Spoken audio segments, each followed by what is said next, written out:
Lewis Hamilton was fastest on the opening day of the 2024 F1 season after FP2, 0.2 of a second ahead of his Mercedes teammate George Russell. But behind all of this hope and excitement, something interesting is happening with the Mercedes team currently in Bahrain, and we're going to be talking about that in this video. A lot has changed at the Mercedes Formula 1 team over the winter break. And of course, one of the main changes that has occurred is their newly designed 2024 F1 Challenger, the Mercedes W15, with a night and day difference between the car visually of this year to that of last year. Of course, all of these changes have been made in order to eradicate some of the W14's most flawed aspects that both Hamilton and Russell have spoken about on many an occasion. Among those big topics was that of the positioning of the driver within the car, something that Hamilton spoke about at length, and of course the unstable rear end that plagued them throughout the 2023 championship. And while they may have ironed out all the flaws and the majority of their weaknesses that plagued their last two cars, the W13 and 14, one thing that we've learned, thanks to George Russell, is that the good old bouncing, or to give it its more flamboyant name, porpoising, has reared its ugly head back into the spotlight with the W15. Yes, that's right, bouncing has returned for the team. Now, before you sound the alarms or we see all the die-hard Mercedes fans start proclaiming the end of the world is here, it's not as bad as it sounds. And there's one big reason for that.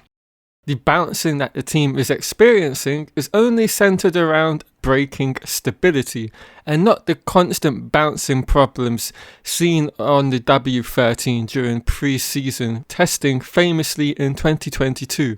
This was observed during pre-season testing, and Mercedes was among the worst cars to be bouncing at its front end when its drivers applied the brakes for Bahrain's tight downhill right-hand turn 8 hairpin. Mercedes has been consistent in saying its W15 is a step forward compared to the recalcitrant W13 and 14 cars, with which it opened F1's latest ground effect era in 22 and 23 respectively, but mainly in the sense that this new W15, its handling is a lot more predictable. And Russell addressed the media in the Bahrain paddock ahead of this week's season opener, where he was asked if there was any specific hangover from the weaknesses Mercedes' previous cars still being felt in the W15.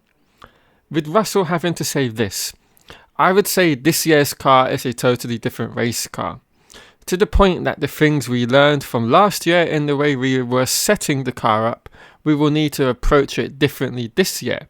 So there's a lot to learn about this, and it feels much closer to how a race car should feel. But the one area that we need to continue to work on is probably the bouncing that we're seeing. We got caught up with a bit of bouncing in testing last week.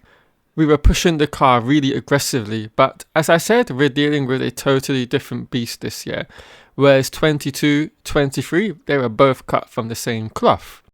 And again, Russell backed this whole narrative up where he's saying they're still pushing the boundaries and exploiting the limitations of the car. And that's essentially what testing is for. I'd like to think you'll be seeing much less of that this weekend. So 3 years on, I think a lot of teams can still enter this circuit and set the car up in a too low and aggressive manner.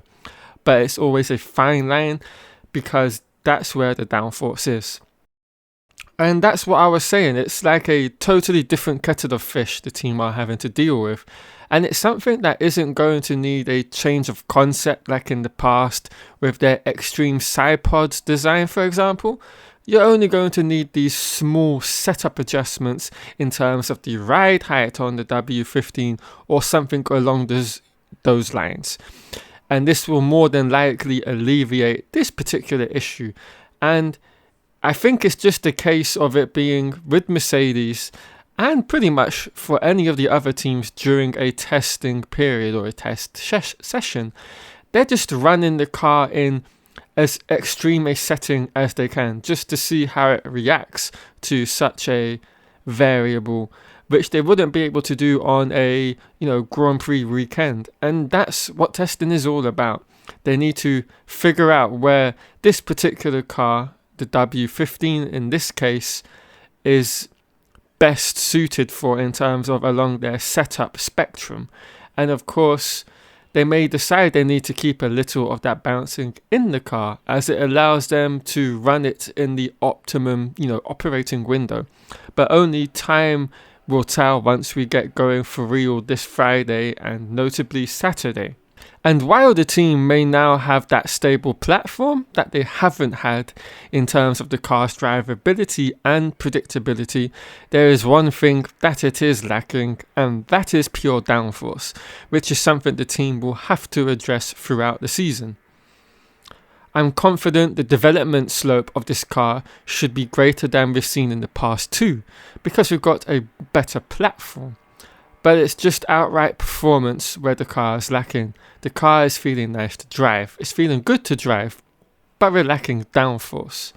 This was Hamilton speaking at Bahrain's race pre-event press conference on Wednesday, and he himself further expanded on his suggestion at testing that we've got work to do and we're not where we want to be.